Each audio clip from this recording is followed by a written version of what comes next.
Integer. आज हम पढ़ाएंगे परमेय संख्या। देखिए परमेय संख्या कौन सी संख्या होती है? परमेय संख्या उस संख्या को कहते हैं जो कि P/Q के रूप में लिखा जा सके, या Q not equal to 0, Q बराबर 0 नहीं होना चाहिए। वैसे परमेय संख्या हम उस संख्या को कहते हैं जिसे P/Q के रूप में लिखा जा सके। आप इसको नोट भी कर लीजिएगा। परमेय संख्या उस संख्या को कहते हैं जिसे P/Q के रूप में लिखा जा सके। Q not equal to 0, Q बराबर 0 नहीं होना चाहिए। Q बराबर 0 आपका नहीं होना चाहिए। Q का मान Q बराबर 0 नहीं होना चाहिए। अब आता है दूसरा नंबर, P और Q, P और 5/7 और दूसरा मान लीजिए 0.7, ये 12। इसको हम लिख सकते हैं, 0.7 को लिख सकते हैं हम 7/10। ये दोनों परमेय संख्या हैं, परमेय संख्या है। इसी में आता है एक आवर्त दशमलव, आवर्त दशमलव, आवर्त दशमलव, आवर्त दशमलव, आवर्त दशमलव आता है। आवर्त दशमलव हम कैसे करते हैं? इससे पता करते हैं कि परमेय संख्या है या अपरमेय संख्या है।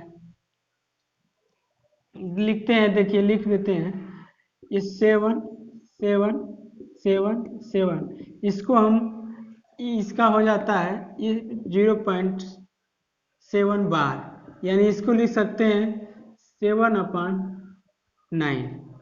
ये परमेय संख्या है, परमेय संख्या है, ये परमेय संख्या है, ये परमेय संख्या है। जैसे देखिए सभी आवर्त दशमलव परमेय संख्या होती हैं, सभी आवर्त दशमलव परमेय संख्या होती हैं, सभी आवर्त दशमलव परमेय संख्या होती हैं। आइए अब हम क्वेश्चन की तरफ आते हैं। कुल भाजकों की संख्या कैसे निकालते हैं और ये कहाँ कहाँ यूज किए जाते हैं, आइए देखते हैं इसको।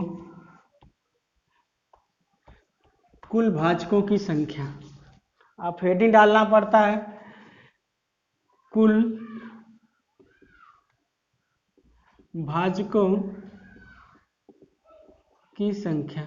कुल भाजकों की संख्या, इसमें क्वेश्चन आते हैं, हर जगह पूछे जाते हैं, चाहे कोई भी हो, एसएससी, बैंक, रेलवे, जो भी हो, आपको हर के कॉम्पिटिटिव एग्जाम में, पॉलिटेक्निक की कहीं भी ये सब पूछे जाते हैं क्वेश्चन।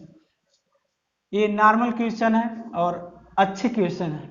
आप सही तरीके से इसको ध्यान से इस वीडियो को देखिए और लाइक एंड सब्सक्राइब जरूर करिए। इसके क्वेश्चन आता है, एक क्वेश्चन है 625 की कुल कितनी संख्याएं हैं? 625 की कुल कितनी संख्याएं पूर्णतः विभाजित होंगे?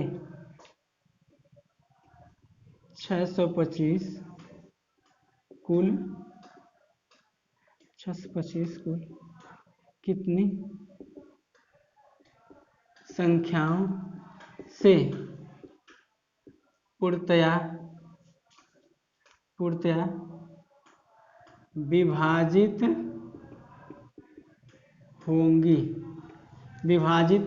होंगी।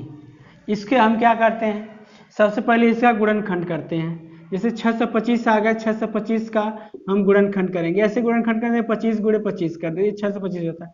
ये 25 का हम कर देंगे 5 गुणे 5, इस 25 का कर देते हैं 5 गुणे 5, यानी इसका हो जाएगा 5 गुणे 5 गुणे 5 गुणे 5, यानी हो जाता है 5 की पावर 4। जब हम इसका आंसर लिखते हैं तो कोई एक जोड़ लेते हैं। जैसे 4 है, इसके पावर 4 है, पावर 4 है तो इसमें एक ऐड कर लेते हैं। पावर 4 में एक ऐड करेंगे तो 4 और प्लस 1 कितना हो जाएगा 5, यानी कुल भाजकों की संख्या कितनी हो जाएगी 5। कुल भाजकों की संख्या 5 हो जाएगी। अब इसी तरह दूसरा क्वेश्चन आ जाता है। जैसे मान लीजिए 256 है, ये पहला क्वेश्चन है। ये दूसरा क्वेश्चन में आते हैं, यही चीज है। ये दे दिया 256, कुल कितनी संख्याएं हैं, कुल कितनी संख्याओं से विभाजित होगा। यही इसी टाइप का प्रश्न है, आप इसको देखिए। जैसे ये 256 हो गया, इस 256 का अगर मल्टीप्लाई करते हैं तो 16 गुणे 16। अब इसका कर लेते हैं, देख लीजिए, ये 4 गुणे 4, इसका कर देते हैं तो 4 गुणे 4। अब इसका करते हैं तो 2 गुणे 2 आता है। अब फिर इसका कर देते हैं तो इसका भी 2 गुणे 2 हो जाता है। इसका करते हैं तो 2 गुणे 2। अब फिर इसका करते हैं तो ये भी 2 गुणे 2, यानी सब गुणा हो जाए। देख लीजिए कितना आता है, 2 गुणे 2 गुणे 2 गुणे 2 गुणे 2, यानी 1 1 2 3 4 5 6 7 8, 1 2 3 4 5 6 7 और 8, यानी इसको हम लिख सकते हैं 2 के पावर 8, 2 के पावर 8 लिख सकते हैं। अब इस पावर में कुल संख्या अगर निकालनी होगी तो आप पावर में 1 ऐड कर लेते हैं, यानी कुल भाजकों की अगर संख्या ज्ञात करनी होगी तो कुल भाजकों की संख्या 8 प्लस 1 कितना हो जाएगी 9। इसी तरह अगला क्वेश्चन आता है। अब अगली टाइप आती है। टाइप अगर मान लीजिए अगली टाइप आ जाती है, अगली टाइप 2 आता है। टाइप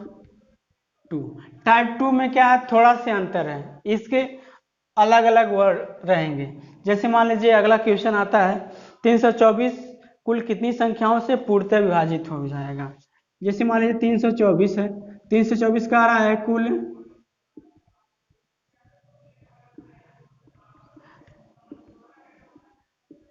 कुल कितनी संख्याओं से पूर्णतया विभाजित होगा, इसको ज्ञात करना होगा। ये देखिए टाइप 2 है। टाइप 2 में इसमें क्या करते हैं, ये 324 लिखा हुआ है, इसको भी कर सकते हैं 18 गुणे 18। इसमें भी इसमें भी यही कर सकते हैं, जैसे गुणनखंड की आप गुणनखंड कर सकते हैं। जैसे ये मान लीजिए 18 है तो ये 9 गुणे 2 आ गया, ये भी आ गया 9 गुणे 2। ये भी इसमें देखिए ये 3 गुणे 3 गुणे 2, इसमें गुणा लगा लेते हैं, इसमें भी वही डिजिट आएगा 3 गुणे 3 गुणे 2। अब देख लेते हैं 3 के पावर कितना है, 3 कितने टाइम है, कितने बार है, 2 कितने बार है, यानी मान लीजिए 2 बार है, 2 के पावर 2 लिख देते हैं, मल्टीप्लाई लगा लेते हैं और 3 के पावर 4 है ये लिख लेते हैं। अब इसको हम क्या करते हैं,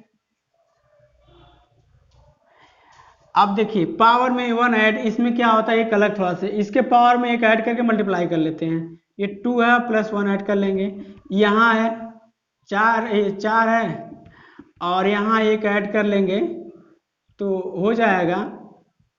ये देखिए ये ऐड करेंगे तो 3, ये ऐड करेंगे तो 4 में 1 तो 5, इसका मल्टीप्लाई करेंगे तो 15 हो जाएगा, यानी 15 आएगा। तो कुल भाजकों, इसकी कुल भाजकों की संख्या, कुल भाजकों की संख्या, कुल भाजकों की संख्या कितना हो जाएगा 15। अब इसी तरह हम अगले क्वेश्चन पे आते हैं। अगले क्वेश्चन पे आते हैं। अगला क्वेश्चन है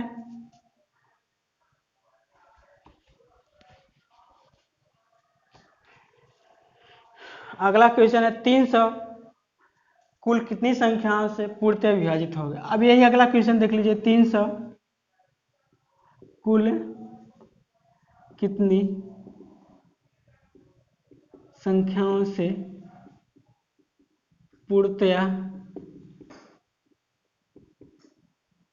विभाजित होगा। पूर्णतया विभाजित होगा। हम देखिए 300 का गुणनखंड कर लेते हैं। इसका 300 का गुणनखंड करेंगे। मान लीजिए 30 गुणे अगर 10 करते हैं 300 हो जाता है। अब 30 का कर देते हैं। देखिए 6 गुणे 5 कर सकते हैं, इसको 5 गुणे 2 कर सकते हैं, इसको देखिए 3 गुणे 2 कर सकते हैं, 5 गुणे 5 और गुणे 2, यानी दो बार है तो इसके पावर 1, 3 1 बार है तो 1 पावर, और 2 2 बार है तो 2 पावर, 5 2 बार है तो 2 पावर। इस पावर को हम क्या करते हैं, एक प्लस ऐड करके उसको अलग अलग मल्टीप्लाई कर लेते हैं। 1 + 1, ये इसका पावर 1 तो इसमें 1 ऐड कर लेंगे। इसका मल्टीप्लाई 2 है, ये इसके पावर 2 है तो इसमें 1 ऐड कर लेंगे। तो इस तरह अगले वाले में है 5 की पावर 2, तो इसमें 2 है, में 1 ऐड करेंगे 3, यानी 2 × 3 × 3। अब इसमें करेंगे तो देख लीजिए 3 का 3 में करेंगे तो 9 होगा, और 2 करेंगे तो 18 होगा, यानी ये 18 हो गया। इसे कह देते हैं कुल भाजकों की संख्या है, यानी कुल संख्या कह सकते हैं कुल संख्या 18 है। अब इसी तरह मान लीजिए अगला क्वेश्चन आ जाता है, एक क्वेश्चन और अगला क्वेश्चन है। अगला क्वेश्चन आपके लिए आ जाता है 630 कुल कितनी संख्याओं से विभाजित होगा। अब यही मान लीजिए 630 दे देता है। 600 ये क्वेश्चन नंबर ये तीसरा आ जाता है, तो दे दिया है 630 कुल कितनी संख्याओं से विभाजित होगा। तो 630 का हम क्या करते हैं, 630 का हम करते हैं गुणनखंड। 630 का सीधे सीधे आप कर सकते हैं चाहे तो 63 गुणे 10। अब इसका मल्टीप्लाई अगर करते हैं तो 9 गुणे 7, इसका करते हैं तो 5 गुणे 2, इसका कर देते हैं तो 3 गुणे 3। अब इसका इसमें अब मल्टीप्लाई हो जाएगा, अब 5 हो जाएगा और 2 हो जाएगा। देख लीजिए 3 के पावर 2 आ जाता है, और 7 के पावर 1 आता है, 5 के पावर 1 आता है, और 2 के पावर 1 आता है। देखिए ये पावर में ये 1 ऐड करना होता है तो लिखा जाएगा। ये मल्टीप्लाई 1 में 1 ऐड करेंगे, और 1 है 1 + 1, और यहाँ भी है 1 + 1।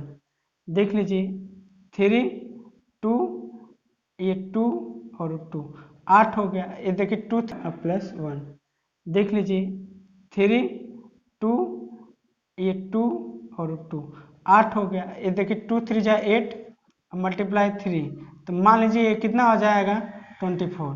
यानी ये सब कह सकते हैं कुल संख्या